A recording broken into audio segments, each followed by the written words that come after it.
চারটার খবরে আজকে শুরুতেই আমরা একটা বিষয় নিয়ে কথা অবশ্যই বলবো, যে কথাটা না বললেই না। যেমন সন্তু কিছুক্ষণ আগে বলছিল যে এ রাজ্যে নারীদের নিরাপত্তা ঠিক কোথায় রয়েছে, এবং যখন নারীদের নিরাপত্তা নিয়ে এত কথা হচ্ছে, ঠিক তখনই আমরা সন্তু গতকালকের একটা ছবি দেখতে পেলাম, যেখানে বাজেট চললো, যেখানে বক্তৃতা হলো, কিন্তু নারীদের নিরাপত্তা নিয়ে কোনো প্রশ্ন কোনো রকম কোনো কিছু দেখাই গেল না। কিন্তু এই মুহূর্তে দাঁড়িয়ে যারা রিপাবলিক বাংলা দেখছেন, যারা ছোট ছোট মেয়েদের মা, তারা কিন্তু তাদের বাচ্চাটাকে বাড়ি থেকে দুপা বেরোলেও হয়তো তাদেরকে ভাবতে হচ্ছে, কিন্তু তুমি যখন বড় হয়েছো তখন কিন্তু আমাদেরকে এই ভাবনাটা আনতে হয়নি, বা আমাদের অভিভাবকদেরও এই ভাবনাটা ভাবতে হয়নি, যেটা আজকে দাঁড়িয়ে তাদের ভাবতে হচ্ছে। মধুকল্পিতা, সব থেকে বেশি খারাপ দুশ্চিন্তার কি জানো? গোটা ভারতবর্ষের মহিলারা সবাই এক মা। তারা এই যে মাটিতে মা দুর্গার পুজো হয়, যে মাটিতে মা লক্ষ্মীর পুজো হয়, মা সরস্বতীর পুজো হয়, যদিও হাইকোর্টের অনুমতি নিয়ে, সেই মাটিতে মায়েদের সম্মান, মায়েদের সুরক্ষা নিয়ে ছিনিমিনি খেলা হচ্ছে।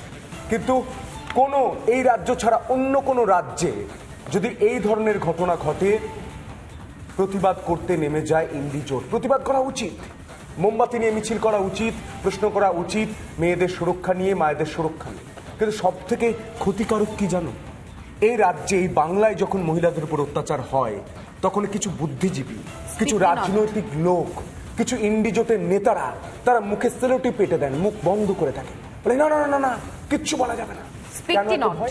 কেন এত ভয়? কোথায় আপনার মোমবাতি? আজ প্রশ্ন করবো বুক চিতিয়ে, চোখে চোখ রেখে। প্রথমে দেখে নেব বিশেষ রিপোর্ট।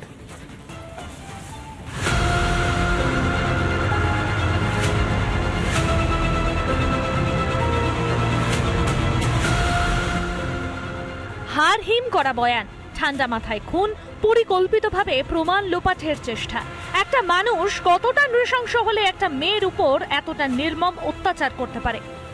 যেই জায়গাটায় করেছে সেইটা তো ব্র্যাকেট করা ছিল, তার কেটে সেটা কেটে ঢুকে ভিতরে মেয়েটাকে রেপ করলো, থেতলে দিয়ে তারপরে মুখে কামড়ানোর দাগ, কামড়ে এইখান থেকে কামড়িয়েছে, ওখানে যেহেতু বোঝা যায় না যেন মুখটা। জগৎপুর থেকে 3 ঘন্টা ধরে নাবালিকাকে ঘোরানোর পর এই লোহার ব্রিজের সামনে ঠিক এখানে এনে টোটোটা দাঁড় করায়। এখানে যে দোকানগুলো থাকে সেই দোকানগুলো বন্ধ হয়ে গেছে, এবং নাবালিকাকে সে বলে সে বাথরুমে যাবে, নেমে গলায় তার স্প্রিং জড়িয়ে তার হাড় ভাঙার চেষ্টা করে, এবং যখন সে নাবালিকা বাধা দেওয়ার মতো জায়গায় নেই, সেই সময় তাকে হাত পা বেঁধে ঠিক এই যে রাস্তা, যেটা এই সরকারি জমির দিকে যাচ্ছে, সেই রাস্তা থেকে সেই নাবালিকাকে নিয়ে যায়। সিসি ক্যামেরায় যাতে তাকে চেনা না যায়, তাই নিজের জামা পরিবর্তন করে অভিযুক্ত টোটো চালক। পুলিশ ও স্ত্রীর সামনে নিজেকে অপরাধের কথা স্বীকারও করে অভিযুক্ত টোটো চালক। সিম কার্ড ছিল কিনা জানি না, আমাকে কিছুই বলেনি এই ফোনে সিম কার্ড আছে কিনা, কিছু না। আমার সিম কার্ডটা নিয়ে গেছিল। এবার পুলিশ বলছে ওর ধারে আরেকটা সিম কার্ড ছিল, এটা নাকি ও খুলে ফেলে দিয়েছে। এই জায়গায় সেই নাবালিকাকে সে পাঁজা কোলা করে তুলে এখান থেকে সে নিয়ে যায়, এবং নাবালিকাকে প্রথমে নৃশংসভাবে ধর্ষণের পর তাকে খুন। এবং এটাও উল্লেখযোগ্য যে তথ্য প্রমাণ লোপাট করার জন্য, যাতে কোনোভাবে সেই নাবালিকাকে শনাক্তকরণ না করা যায়, তার জন্য মুখে আঁচড় এবং কামড় দেয়। টোটো ব্রেকের স্প্রিং খুলে গলায় চাপ দেয়, তাতেই গলার হাড় ভাঙে নাবালিকার। অচৈতন্য নাবালিকাকে নিয়ে ঝোপে প্রবেশ করে। টোটোয় থাকা দড়ি দিয়ে হাত পা বেঁধে দেওয়া হয় নাবালিকার। হত্যার পর মুখে কামড়, খুবলে নেওয়া হয় মাংস, নখ দিয়ে আঁচড় দেওয়া হয় মুখে। ঝোপের মধ্যেই করা হয় ধর্ষণের পর থেতলে দেওয়া হয় যৌনাঙ্গ। সে বুঝতে পারে তার কত বড় অপরাধ, ঘৃণ্য অপরাধ সে করেছে, এবং পুলিশের হাতে সে ধরা পড়ে যেতে পারে। যে চেক শার্ট ছিল সেটাকে পাল্টায়, টোটোটা সাইডে তার রাখা ছিল, সেই টোটোতে সে যায়, এবং তার যে এক্সট্রা পেয়ার বা এক্সট্রা যে জামা রাখা থাকে টোটোতে, সেটাকে বার করে নীল জামা পরে এবং চেক শার্টটা ভিতরে রেখে দেয়। খুনের মোটিভ নিয়ে এখনো তদন্তে বিধাননগর পুলিশ কমিশনারেট। এত জিঘাংসা কোথা থেকে এলো তা নিয়েই চলছে ছানবিন, তদন্ত চলছে, কিন্তু নারী নিরাপত্তা কোথায়? আমরা আগে বাগুয়াটি থানাতে গেছিলাম, এই নিয়মটা কেন চালু হয়েছে বুঝে উঠতে পারা যায় না। আমরা যখন বাগুয়াটি থানায় গেছি, ওরা তো একটা স্টেপ নিতে পারতো। বাগুয়াটি থানায় যখন আমরা গেছি, তখন ওনারা বললো আপনাদের নিউটাউন থানার আন্ডারে পড়ে, আপনারা ওখানে যান। এদিকে এই ঘটনার পরেই পরিত্যক্ত এলাকা পরিষ্কার করতে শুরু করে স্থানীয় প্রশাসন। তবে এখনো একই চিত্র এলাকায়, না আছে আলো আর না আছে সিসি ক্যামেরা। জয়নগর থেকে আরজিকর, ফালাকাটা থেকে নিউ টাউন। একই চেহারা সর্বত্র। নামে স্মার্ট সিটিতে রাতের অন্ধকারে আজও কাঁদে হাজার হাজার অভয়া। ক্যামেরায় অমিত নাথের সঙ্গে পিঙ্কি অধিকারী, Republic Bangla. Park street Kultuli ঘুরে আজ যখন অভয়া হয়ে নিউ টাউনে এসে দাঁড়িয়ে রয়েছে, এখনো যারা বলেন বাংলা সুরক্ষিত, তাদের মূর্খামি নিয়ে আমার যথেষ্ট প্রশ্ন রয়েছে। আমি সরাসরি আজ আলোচনায় আসবো। আমরা যারা রয়েছেন পরিচয় করিয়ে দেবো। আমাদের সঙ্গে স্টুডিওতে উপস্থিত হয়েছেন প্রাক্তন পুলিশকর্তা দেবাশিস ধর এবং আমার সঙ্গে রয়েছেন ঝন্টু বড়াইক, অধ্যাপক। আমি ঝন্টু বাবুর কাছে সরাসরি আসার চেষ্টা করবো। ঝন্টু বাবু, আমার একটা ছোট্ট প্রশ্ন রয়েছে। গতকাল আমরা দেখলাম বিধানসভায় বাজেট পেশে এই রাজ্যের অর্থমন্ত্রী চন্দ্রিমা ভট্টাচার্য বাজেট পেশ করলেন এবং সেই বাজেট আরও ভালো করে বোঝানোর জন্য সাংবাদিক বৈঠক করলেন, প্রায় 1 ঘন্টা মমতা বন্দ্যোপাধ্যায় বোঝালেন। কিন্তু একটা লাইনও নারী সুরক্ষার জন্য কোনো কথা বললেন না। উল্টে রাজ্যপালকে দিয়ে লেখানো ভাষণে রাজ্য সরকার বলিয়ে নিল যে এই বাংলায় আইন শৃঙ্খলা ঠিক রয়েছে। এটা কত বড় নির্লজ্জতা এবং এই মুহূর্তে বাংলার মানুষের কি করা উচিত? আপনি কি দেখছেন গোটা বাংলাটাকে, আপনি কিভাবে দেখছেন?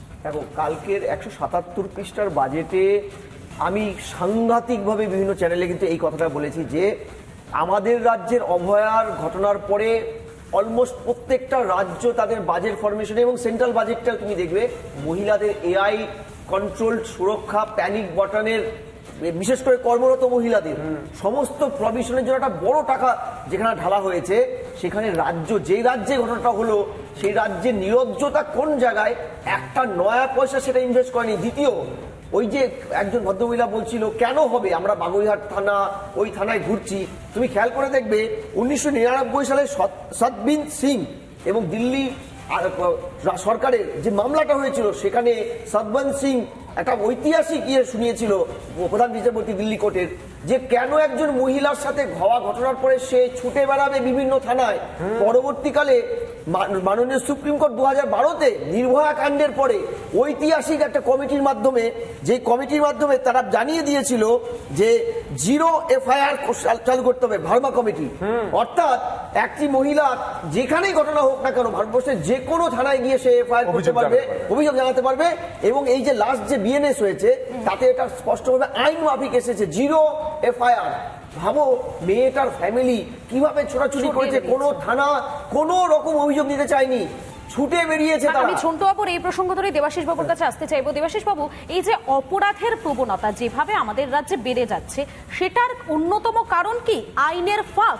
আর এই আইনের ফাঁক যেটা রয়েছে সেটাই কি কোনো রকম ভাবে বুঝে ফেলছে অপরাধীরা যে কোনো রকম ভাবে এখানে ফাঁক থেকে যাবে, তারা হয়তো ধরতে পারবে, বা ধরলেও হয়তো সেটা প্রমাণ করতে করতে অনেকটা সময় চলে যাবে। এই যে একটা ফাঁকা জায়গা থেকে যাচ্ছে, সেইটারই কি ফায়দা তুলছে অপরাধ জগতের যারা মানুষ রয়েছে, যাদের মস্তিষ্কে অপরাধটা রয়েছে তারা? দেখুন, আমাদের রাজ্য তো সব বিষয়ে এগিয়ে বাংলা, তো এই ব্যাপারেও অবভিয়াসলি এগিয়েই থাকছে। তো পরপর ধর্ষণ এগিয়ে যাচ্ছে, তার কোনো বিচার হচ্ছে না। এবং সব থেকে বড় কথা, যারা অপরাধী, দেখুন আমাদের আইনের ভাষায় একটা কথা আছে, বিশেষ করে law and order, this is completely a state subject. তো আমাদের যে কোনো সরকার চালাতে গেলে সেটা প্রথম প্রতিপাদ্য বিষয় হচ্ছে ল অ্যান্ড অর্ডার, অর্থাৎ আইনের শাসন তার বলবৎ করা। তো সেই জায়গায় যখন অপরাধীরা দেখে যে একটা সরকারের সাইকোলজিটা খুব তাড়াতাড়ি রিড করে, যে সরকার যত বেশি এটাকে স্ট্রংলি ইমপ্লিমেন্ট করে সেক্ষেত্রে কিন্তু অপরাধীরা তত ভয়ে থাকে এবং তারা কিন্তু অপরাধ করতে 10 বার ভাবে। কিন্তু যেখানে আপনি দেখবেন এই ব্যাপারটাতে ওই প্রত্যেকটা জায়গায় একটু ছোট ছেলে করে ফেলেছে, ভুল করে ফেলেছে, তারপরে বিভিন্ন সময় ওই যে গ্রান্ট না তাকে কি সমস্ত অফার দেওয়া হয়, তো এটা যদি যখন অপরাধীরা এই সাইকোলজিটা গেস করে নেয় যে আমার সরকার আমার পিছনে আছে বা কোনোভাবে আমি বেরিয়ে যেতে পারবো, তার প্রকৃষ্ট উদাহরণ হচ্ছে কামদুনি। ঠিক আছে, তারপরে এখনো 2012 সালে পার্ক স্ট্রিট মেয়েটার চরিত্রে দোষ ছিল, ঠিক আছে। হাঁসখালি আমরা দেখলাম, হাঁসখালি হয়েছে 2022 সালে, সেখানে বলা হচ্ছে মেয়েটা প্রেগনেন্ট ছিল কিনা দেখতে হবে। রাজ্যের পুলিশ মন্ত্রী, রাজ্যের মুখ্যমন্ত্রী এই কথা বলছেন, মানে ধর্ষকরা কি আরো উৎফুল্ল হচ্ছে? একটা জিনিসই আমি বলতে পারি, এই যে পরপর যে ঘটে যাওয়া ঘটনা আর তার সাথে যে সরকারি যে সরকারের উদ্যোগ হবে অপরাধীদের স্ট্রংগেস্ট পসিবল অ্যাকশন নিয়ে তাকে they should be behind the bar. শুধু ওই অ্যারেস্ট করে সে চলে গেল সেটা নয়, যখন মানে ট্রায়ালে যাবে কেসটা, সরকার তার সব রকম উদ্যোগ নেবে যাতে তাদের সবচেয়ে বেশি সাজা হয়। তো সেই জায়গায় না হয়ে যদি আসল ঘটনাটা বারে বারে চেপে যাওয়া হয় এবং মানে যারা ভিকটিম তাদের টাকা অফার করা হয় এবং তার বিনিময়ে তাকে বলা হয় যে তুমি কোনোভাবে এটা নিয়ে আর বেশি বাড়াবাড়ি করবে না, এই সরল সত্যটা যখন অপরাধীরা বুঝে যাবে তারা কিন্তু মানে বারে বারে কিন্তু এই ব্যাপারটা হতে হতে হতে আস্তে আস্তে দেখবেন স্থিমিত হয়ে যাবে ঘটনাটা। আমি এখান